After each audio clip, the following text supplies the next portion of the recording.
Muislamu anaweza kufanya itikaf masaa mawili kwenye msikiti kwa nia ya itikaf. Umeingia msikitini baada dhuhur, useme natia nia ya itikaf, kwa ndani yake kunapatikana kusoma Qur'ani kwa wingi, adhkari kwa wingi, dua kwa wingi.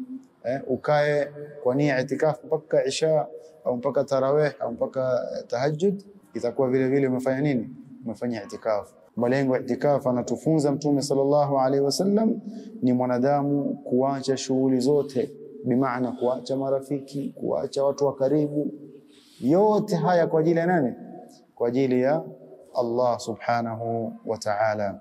Hikma ya itikaf sio marafiki kuja pamoja kufanya ile kitu anaita